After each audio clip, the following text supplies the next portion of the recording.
రేపు రాబోయే రోజుల్లో ఇక్కడ మీ ఊరు నుంచి ఇతను కంపెనీ పెట్టి ప్రపంచం అంతా పనులు చేసే పరిస్థితి వస్తుంది. నాలెడ్జ్ ఎకానమీ, ఐటీ వల్ల ఆ స్థాయికి ఎదుగుతాం.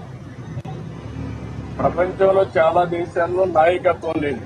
ఇలాంటి కుర్రాళ్ళని మంచి నాయకులుగా తయారు చేయాలి.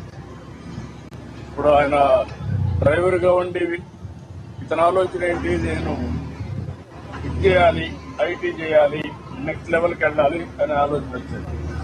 ఇక్కడి నుంచి నాయకత్వ విషయాలు నేర్పిస్తే పేదవాడుగా పుడతాడు, వేల కోట్లు సంపాదిస్తున్నాడు ప్రపంచం మొత్తం. దానికి కారణం నాలెడ్జ్. ఆ నాలెడ్జ్ని ఇతను అక్వైర్ చేసుకుంటే ఏమైనా.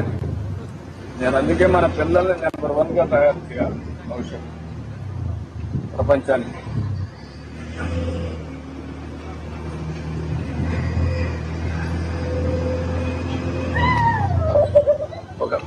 ఒక ప్రయోగం చేస్తున్నాం వీళ్ళందరి మీద.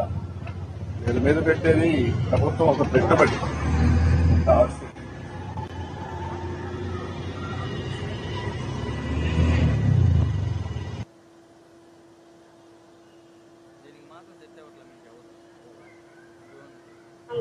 నాకు తెలియదు అంటే నేను దూరాలు వెళ్ళండి సార్. మార్కెట్, గుడి, bus stand, Besant Road, public ప్లేసుల్లోనే తిరుగుతాను నేను ఎక్కువ.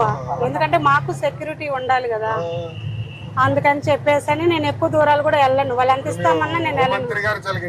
మీరు నమ్మరు సార్, నేను మంగళగిరి కూడా చాలా కఠినంగా ఉంటుంది. ఎవరు వాదన ఉండదు, తప్పు చేస్తే కొట్టినే. కొన్నారా కొన్నారా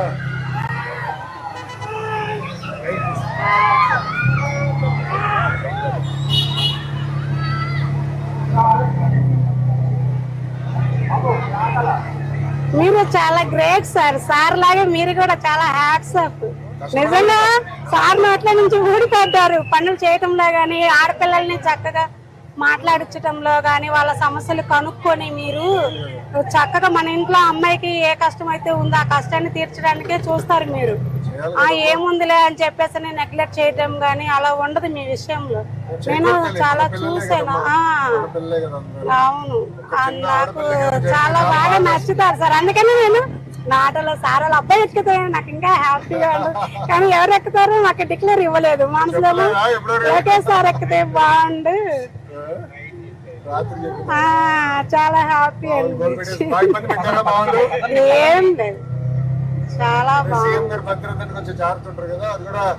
చంద్రబాబు నాయుడు గారి దాంట్లో కొంచెం ఇబ్బంది ఉంది కదా, ఏమీ లేదు సార్. ఇంకా అంతే, మన ఇంట్లో వాళ్ళు ఎలా మాట్లాడతారు అలాగే మాట్లాడతారు చక్కగా. అవును, నాకేమో తెలియదు సార్. మాకు సార్ చేతుల మీదే కదా షియాటోలకు తాళాలు ఇచ్చింది. అంటారు నువ్వు మాత్రం అమ్మ మన ఏరియాలో ముద్దు పెద్దవమ్మ చంద్రబాబు నాయుడు గారికి మాత్రం. అందరూ జెంట్స్ కి ఇచ్చి కొంచెం వాళ్ళ హస్బెండ్స్ తోలుకుంటూ ఉన్నా, నువ్వు మాత్రం మీ వారికి హ్యాండ్, మా వారికి ఒకసారి కూడా హ్యాండ్ ఇవ్వలేసండి. అసలు పట్టుకోవద్దు. బాగా సహకరిస్తున్నారు, మీరు కూడా పని చేసుకోవచ్చు.